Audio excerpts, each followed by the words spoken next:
வணக்கம் மக்களே, ஸ்வேதா ரமேஷ் பாபு சேனலில் ரொம்ப நாள் கழிச்சு ஒரு ட்ராவல் வீடியோ நீங்கள் பார்க்க போகிறீங்க.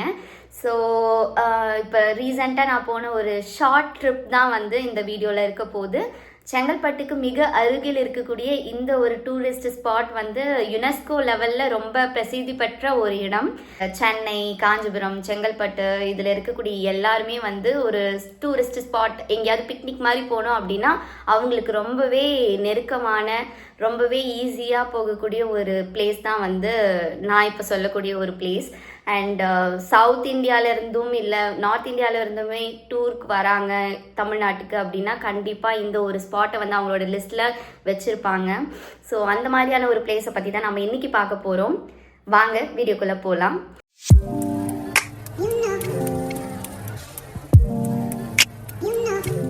இந்த வீடியோ நான் எடுத்த சில ஃபோட்டோஸோட காம்பினேஷனை தான் இருக்க போகுது. அதுக்கு முன்னாடி இந்த ஏரியாவை பற்றின ஒரு சில விஷயங்களை நான் உங்ககிட்ட ஷேர் பண்ணிக்கிறேன். ஸோ இந்த இடத்துல 1000 ஆண்டுகளுக்கு முன்னாடி சைனா, ரோம், தென்கிழக்கு ஆசியான்னு இந்த இடத்துல இருந்து துறைமுகம் அமைச்சு நிறைய வணிகங்கள் செஞ்சிருக்கிறதா வரலாறு கூறுது.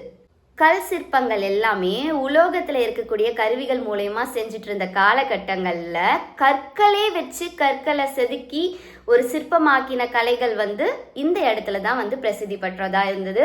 அண்ட் இந்த இடம் சிலைகளின் ஒரு தலைநகரம் அப்படின்னு கூட சொல்லுவாங்க.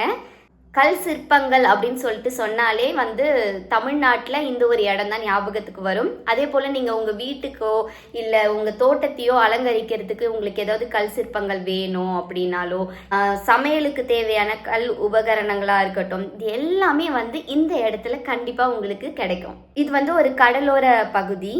இந்த கடல் பகுதியில் 7 கோவில்கள் இருந்ததாகவும் அது எல்லாமே கடலுக்குள்ளே போயிட்டு இப்போ ஒரே ஒரு கோவில் மட்டும்தான் இருக்கிறதாகவும் நம்ம பார்க்குறோம்.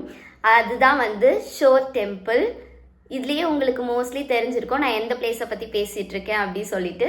ஸோ இட்ஸ் பல்லவர்கள் ஆண்ட மாமல்லபுரம் அப்படின்ற மகாபலிபுரத்தை பற்றி தான் நான் இவ்வளோ நேரம் பேசிட்டு இருந்தேன். மாமல்லபுரம் அப்படின்ற இந்த பேரே பல்லவ அரசர் நரசிம்மவர்மன் மாமல்லன் அப்படின்ற அந்த பேர்ல இருந்து தான் இந்த ஊர் பேரே வந்திருக்கு அப்படின்றது வரலாறு.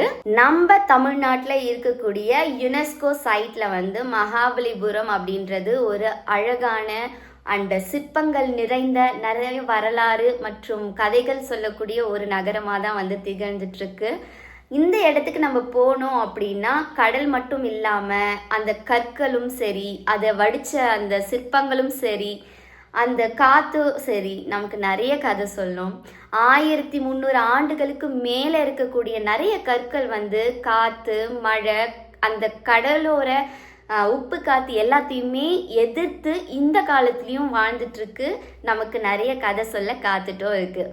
நிறையா சைக்கிளர்ஸ்க்காக இருக்கட்டும், இல்லைன்னா ஒரு சும்மா எக்ஸ்ப்ளோர் பண்ணுறவங்களா இருக்கட்டும், சென்னையில் இருக்காங்க அப்படின்னா ஈஸியாக ரோடை பிடிச்சி டக்குன்னு மகாபலிபுரத்துக்கு தான் போவாங்க. ஸோ அந்த மாதிரி ஒரு டூரிசம் ஸ்பாட் மட்டும் இல்லாமல் ஒரு நெருக்கமான ஒரு இடமும் கூட. இந்த இடத்துல நீங்கள் போனோம் அப்படின்னா நீங்கள் செங்கல்பட்டுலேருந்து ஒரு பஸ் இருக்குது. அதே மாதிரி உங்களுக்கு நிறைய இடங்கள்லேருந்து பேருந்து வசதிகளும் இருக்குது. ரொம்ப ஈஸியாக ரீச் அவுட் பண்ணக்கூடிய ஒரு இடம் தான் மகாபலிபுரம். அண்ட் அங்கே போயிட்டு நீங்கள் ஒரு டிக்கெட் எடுத்தீங்க அப்படின்னா எல்லா இடத்துலையுமே நீங்கள் ஒரு 4-5 ஸ்பாட் இருக்குது. அது எல்லாத்துக்குமே நீங்கள் அந்த டிக்கெட்டை கொடுத்து உங்களால் எல்லா இடத்தையும் பார்த்துட முடியும். அண்ட் அந்த டிக்கெட் ப்ரைஸுமே ஒரு ஆளுக்கு அடல்ட்டுக்கு 40 ரூபா அப்படின்னு நினைக்கிறேன்.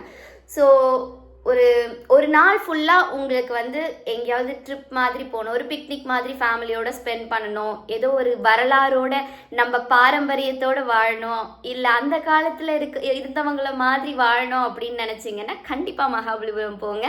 அது உங்களை எப்போவுமே வியப்பை கொடுத்துட்டே இருக்கும். உங்களை ஏமாற்றவே ஏமாத்தாது. அந்த காலத்தில் எப்படி ஒரே ஒரு கல்லில் செதுக்கி ஒரு கோவில்களை அமைச்சிருப்பாங்க, அண்ட் இந்த சிலைகள் மாதிரி செதுக்கியிருக்காங்க அப்படின்றது எல்லாமே ரொம்ப ஆச்சரியத்துக்கு உள்ளாக்கும். இப்போ இருக்கக்கூடிய நவீன உலகத்தில் நிறைய மெஷின்ஸ் வச்சு செய்யறது வேற விஷயம் இருந்தாலும் அந்த பல்லவர் காலத்தில் அந்த மக்கள் கற்களையே டூல்ஸாக வச்சு சிற்பங்கள் செதுக்கியிருக்காங்க அப்படின்றது ரொம்ப வியப்பு தரக்கூடிய ஒரு விஷயம் தான். அதான் நான் பார்க்குறேன். ஸோ வாங்க இந்த மகாபலிபுரத்தை ஸ்வே எக்ஸ்ப்ளோர்ஸ் லென்ஸில் ஐஃபோன் 16ல எடுத்த ஃபோட்டோஸ் மூலயமா உங்களுக்கு ஒரு சின்ன டூர் காட்ட போகிறேன். வீடியோக்குள்ளே போய் பார்க்கலாம்.